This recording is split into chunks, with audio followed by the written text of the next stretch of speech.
Now, the thing that defeated Job was his own words. I've heard preachers use Job's sermons at funerals for years, and they don't understand. They say, God giveth and God taketh away. What a lot of hogwash. Everything in the Bible is truly stated, but not everything in the Bible is a statement of truth. When Job said that, that wasn't God speaking. That was what Job said. Now they take what Job said and say that's what God said. No, God didn't say that. The devil said that. Watch this. Watch this. His words opened the door for the devil to steal everything from him. Job 3:25. Job said, for the thing I greatly feared has come upon me, and what I dreaded has happened to me. This is chapter 3 of Job. If you read 1, 2, and 3 of Job, you'll see that the worst imaginable things happened to that poor man. The worst imaginable things all happened. Calamity after calamity. All his family died.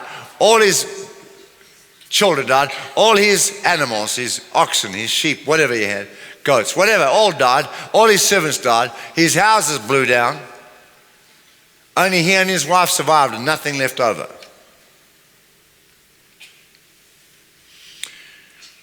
And so that's what happened. And he said, for the thing I greatly feared has come upon me. So he was afraid of all that. He was afraid of all that. And he was most probably speaking that because from the abundance of the heart, the mouth speaks.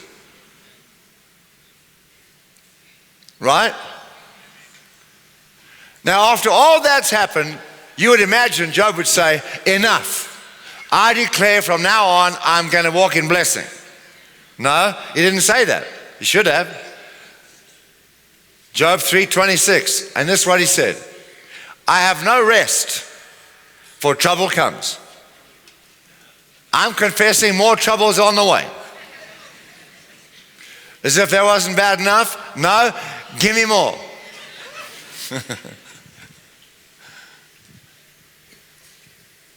And then he got full of boils. Why?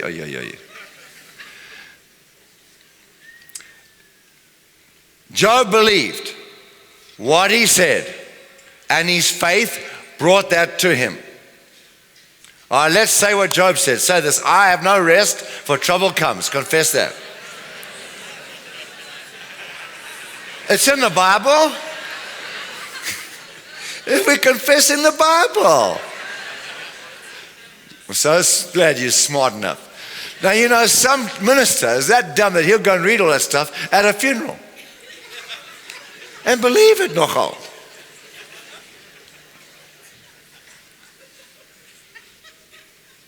Unbelievable. Just one brain cell, that's all. Proverbs 29:20. Watch this. There's more hope for a fool than for someone who speaks without thinking. So you find a fool, hang out with him. Don't hang out with people who speak without thinking. Because when you speak without thinking, that person is a train wreck going somewhere to happen. I don't care how smart they are, they need wisdom. So there's my words chart the course of my life. My words chart the course, set the sails for my life. I will go where my words take me. Let us not confess our fears. Remember, it is not the giants of life that defeat us. It is what we say about the giants of life that defeat us. Mark 4:24. Take heed what you hear. Don't listen to doubt and unbelief. Take heed what you hear. With the same measure you use, it will be measured to you, and to you here more will be given. Take heed what you hear. Be discerning.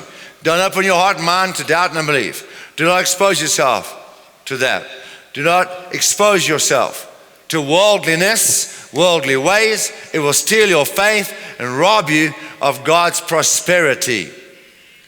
Doubt and unbelief will rob you of your destiny.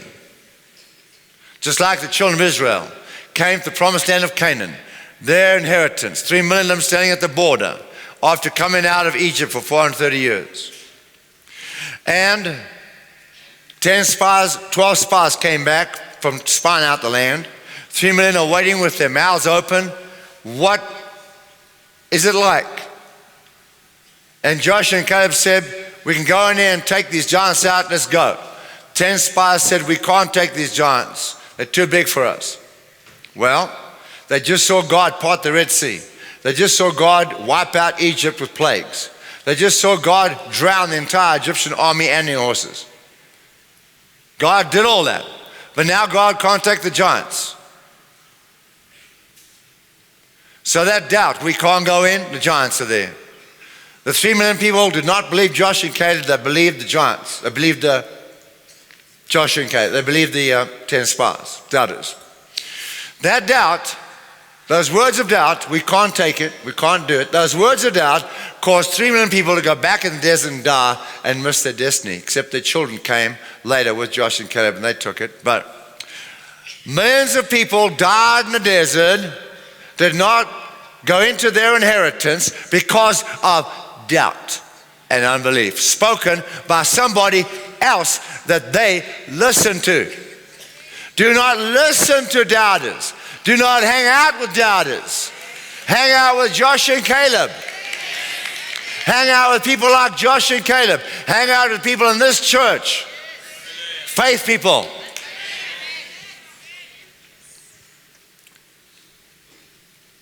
When somebody says something negative to you, oh, you're never going to make it, whatever it is, stop and say something nicely with respect to neutralize that statement. For example, they say you're never going to make it, don't do it. You know God's told you to do it? You say, with respect, I want you to know I will obey God, it will succeed, it will be successful. Thank you for your concern, but there's nothing to be concerned about because God's on my side. This battle is the Lord's, we're going to overcome. You must neutralize those words. Don't be like the 3 million Israelites who listened to the doubting spies and took it on and destroyed them.